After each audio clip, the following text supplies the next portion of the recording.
the market forecasting. But before we begin, I want to show you specifically what I was talking about in those audio presentations regarding the IMF, right? So let me just go ahead and refresh your memory, and I'll just go ahead quickly and show you. This is the October 2014 economic forecast from the IMF, and you can see the revisions, right?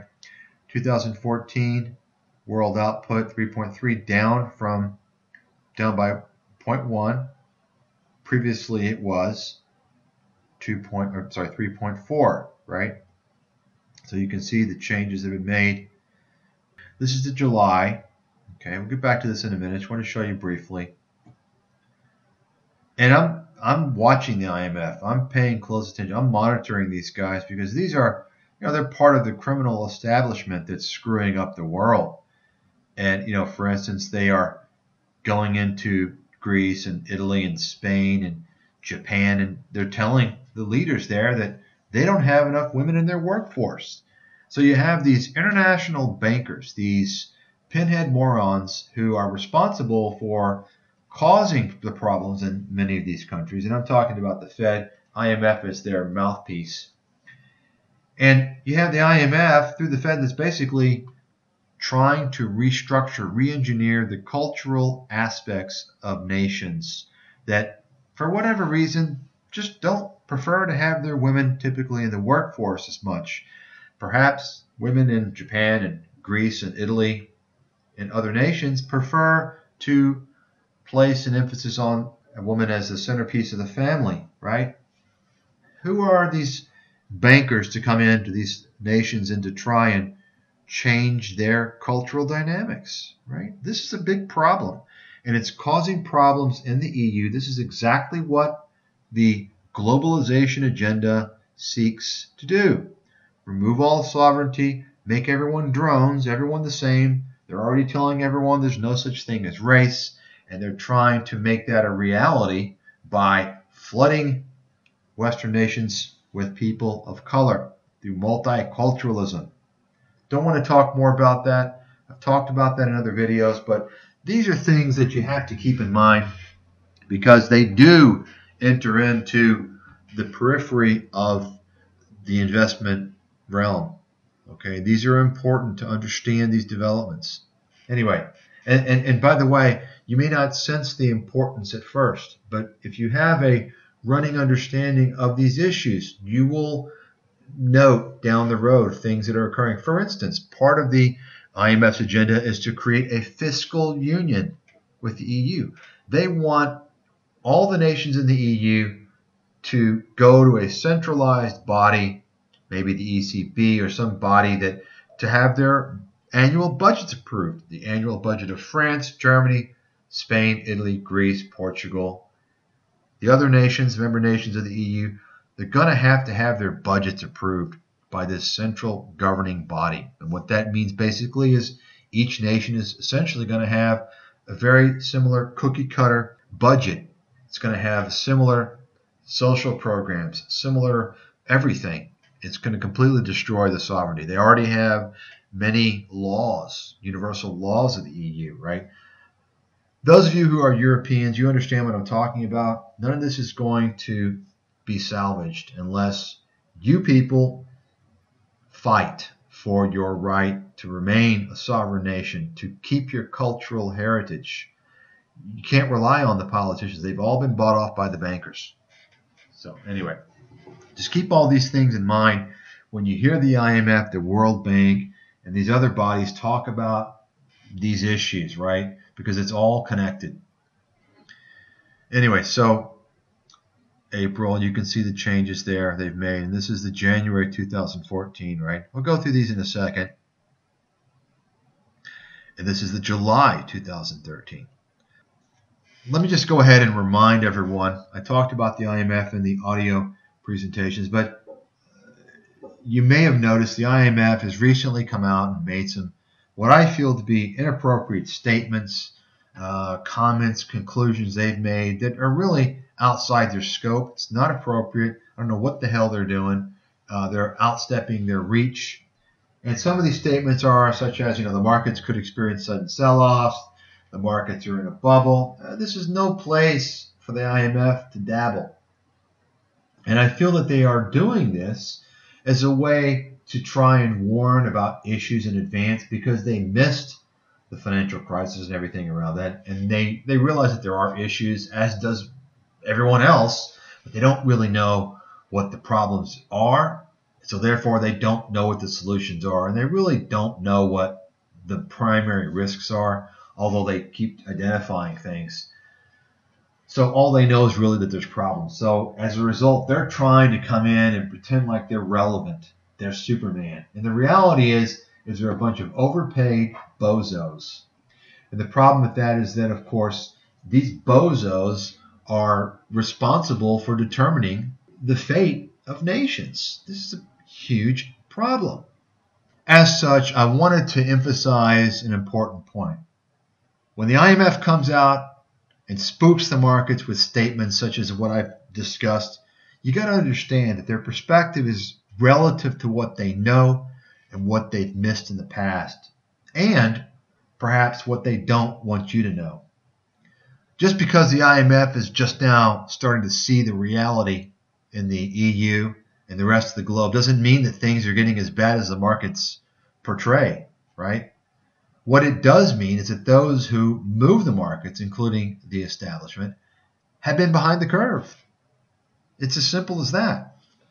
And they've just recently gotten up to speed.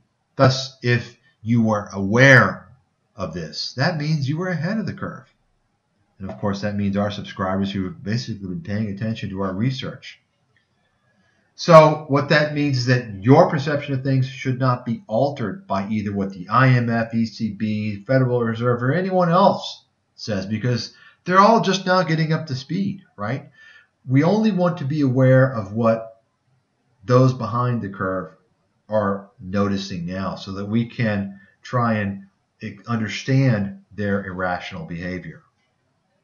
So as it stands, because the markets are also largely behind the curve, the markets have recently responded to the same things that these bozos have discussed and have recently acknowledged, right? For instance, the deflationary situation in Europe, I don't think it took a genius to see that there was a deflationary force in Europe. It's been going on for 3 years, 4 years, right? But just now, just in the spring, the IMF and the ECB came out and acknowledged it was a problem, right? That's just mind-boggling to me. So, as another example, you might recall I've been talking about over the past several months, perhaps over maybe the past couple of years, dating back actually to the beginning of the launch of this newsletter. I think in the very first issue I talked about how the IMF has consistently missed the mark on so many economic forecasts, and they've been much too optimistic. And so anyone who follows the IMF shouldn't be surprised by their constant revisions that are basically the result of changes to the official GDP forecasts of each nation, which is really a dog and pony show. Why isn't the IMF coming up with their own GDP forecast? They've got thousands of individuals, highly educated, highly paid. Why? Instead, they're giving us this dog and pony approach. It's just shocking to me. Anyway, irrespective of the fact that the masses have been behind the curve, they do have the ability to move the markets over the short and over the intermediate term. So we have to be careful. And this is why we need to exercise caution right now, because we're seeing the masses who were behind the curve. They're starting to overreact now, right? And there's a lot of irrationality. And this explains why it's a little bit different situation than what we've encountered for a few years now, maybe close to 3 years or so. So the bottom line is that the recent sentiment that's turned so negative in such a rapid manner is not, I don't believe right now, a realistic portrayal of reality. It's not real. It's exaggerated. It's confusion. It's a little bit panic, a little bit extrapolation of what the future has to hold. But think about it for a second. One of the factors is that the Fed's come out and said, well, we're probably going to keep rates low for a while. Hasn't this been obvious, right? They've basically pushed back the period of rate increases. Didn't we talk about this for several months now, and we reiterated this once the EU acknowledged in May that deflation was a problem, right? None of this stuff should be new to those who have been following our research. However, we don't move the markets, okay? The masses move the markets, so we have to gauge what we know to be the truth versus what the numbskulls know, or the people behind the curve, and we have to see how they respond. You see, that's an important part of forecasting and asset allocation, risk management.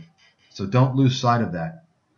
Finally, the only problem, even though much of this sentiment is irrational, it's exaggerated, is that while it can drive, the irrationality can drive the markets over the short term, problem is that, and this happens frequently, short term eventually extends into an immediate term, right?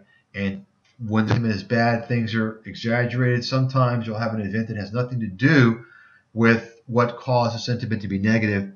This event will materialize and things will get worse, and then something else will happen. And so the sentiment becomes a reality or an accurate picture of what's going on for the wrong reasons, of course.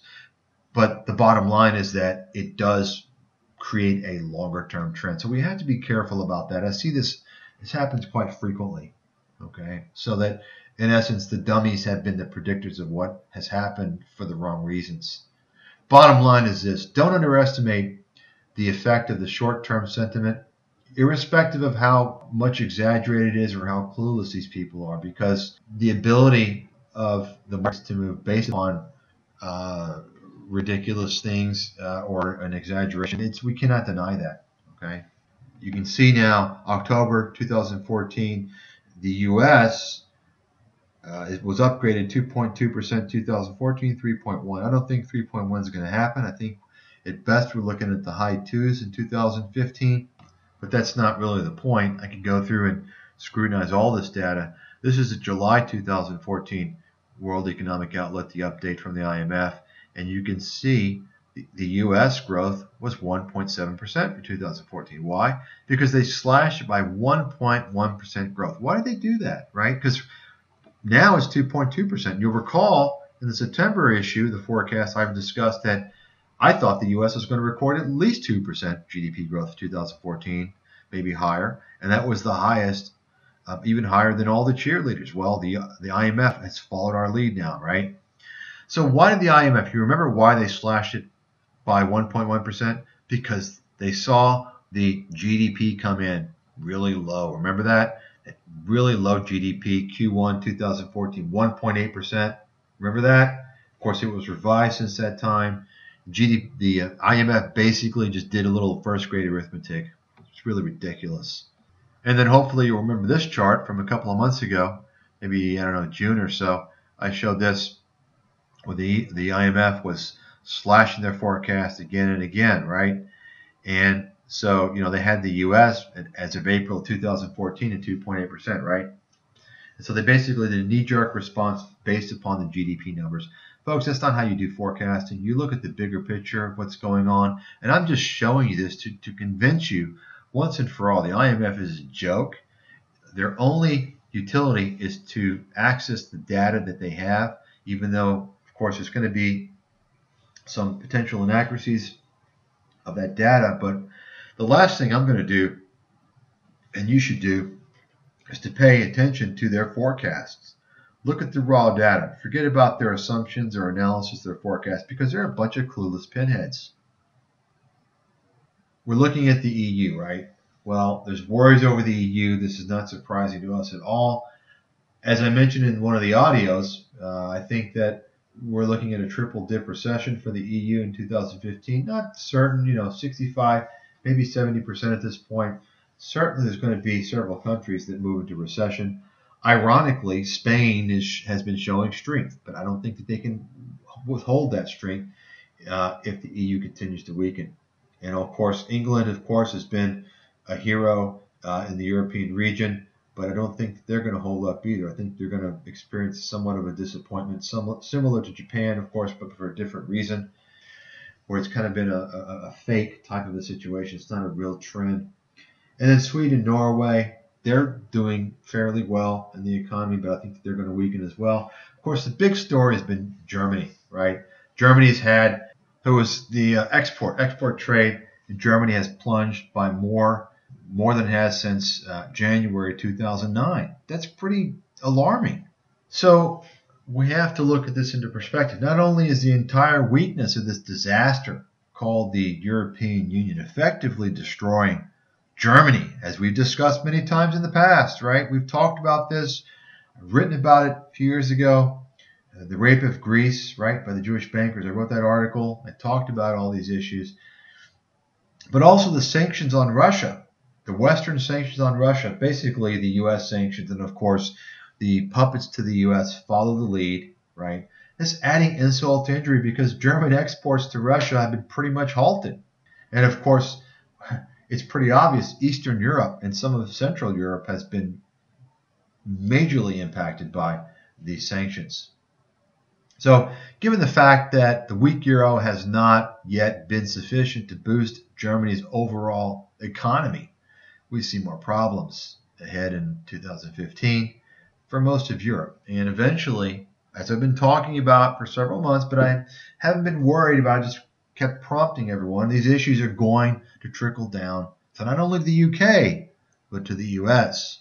And I'm talking about the earnings of the corporations. This is why, once again, we've been a little more focused on generating cash gradually and risk management. When we're talking about these sanctions with Russia, we need to consider what countries are going to be affected the most. We know that Eastern Europe, that region, is going to be the most adversely impacted. We've already seen problems there, and I think it's going to continue to gradually hit Germany and France and even the UK. But as it stands officially, companies in Australia, Finland, and Poland have the largest exposure in terms of sales revenues to Russia at anywhere from 7.5% to 5.5%, okay, in that order. So Austria is the highest and Poland is the lowest. You also have, though, an impact in the Netherlands, Germany, England, and France. So this is why the problem in Europe, it's not going to subside. There's too many issues going on, right? Even without the problem with Russia/Ukraine, Europe has its own problems that were never really resolved. There's been nothing that any of the officials have done in the EU that have helped anything, irrespective of what they're telling you. And the reason why is because they don't want to make the right changes. It's funny, the IMF is coming out and saying, oh, we've got to worry about a global problem, global recession, global this, that. We need to stimulate the economy. The unemployment rate is unacceptably high in Europe. Oh, really? Well, who's responsible for destroying the collective bargaining arrangements in Europe, the unions and so forth? That's the IMF. Why do you think the unemployment rate's so high? The IMF is such a hypocritical joke. It pisses me off. These guys piss me off. Folks, you need to pay close attention to what's going on, and you'll see how criminal these people are. They call out the problems, and they're the ones that create the damn problems. Okay, so moving along, I'm going to talk a little bit about Asia and the U.S. So we've been discussing for a couple of years now that Asia has been showing some weakness. Nothing to be concerned about per se, but the big problem is, of course, the risk, the black box of China. Although we believe Asia's weakness is going to continue into at least the first half of 2015, I think that barring a hard landing in China, economic growth in Asia, broadly speaking, is probably not going to weaken greatly. And the reason why I say that is because remember that, despite the fact that Asia has remained weak for more than a year now, the overall growth rate is still about 6.5%. Although that's the official growth rate, I think that's exaggerated. I think the growth rate is probably going to come in around 6.1, 6.2%. We'll have to see. That doesn't really matter. What matters is it's a strong growth rate. We feel that Asia is going to weaken, but overall, I think that the demand from the advanced economies is going to put a floor into the downside of economic growth in Asia in 2015. But once again, if we do see signs of a trend of weakening in the advanced economies, it could cause a global problem, even without a blowout in China, right? And matter of fact, this weakness could be the beginning of a blowout in China. It's funny, by the way, you got this pinhead, the head of the Dallas Federal Reserve, Fisher. This guy's such a moron, man. It's almost like he wants to appeal to these the certain contingency of people that, you got to watch the interest rates, right? It's almost like that's all he cares about, because this is a guy that's even now saying, well, interest rates they can increase, before you realize it, sooner than later, right? Sooner rather than later. He's still saying this after even everyone now sees there's a problem with deflation. It's truly a dog and pony show. It really, really is. Anyway, talk a little bit about the U.S. now. Job numbers were good again. Once again, the GDP, very strong, 4.6%, third revision of the second quarter GDP.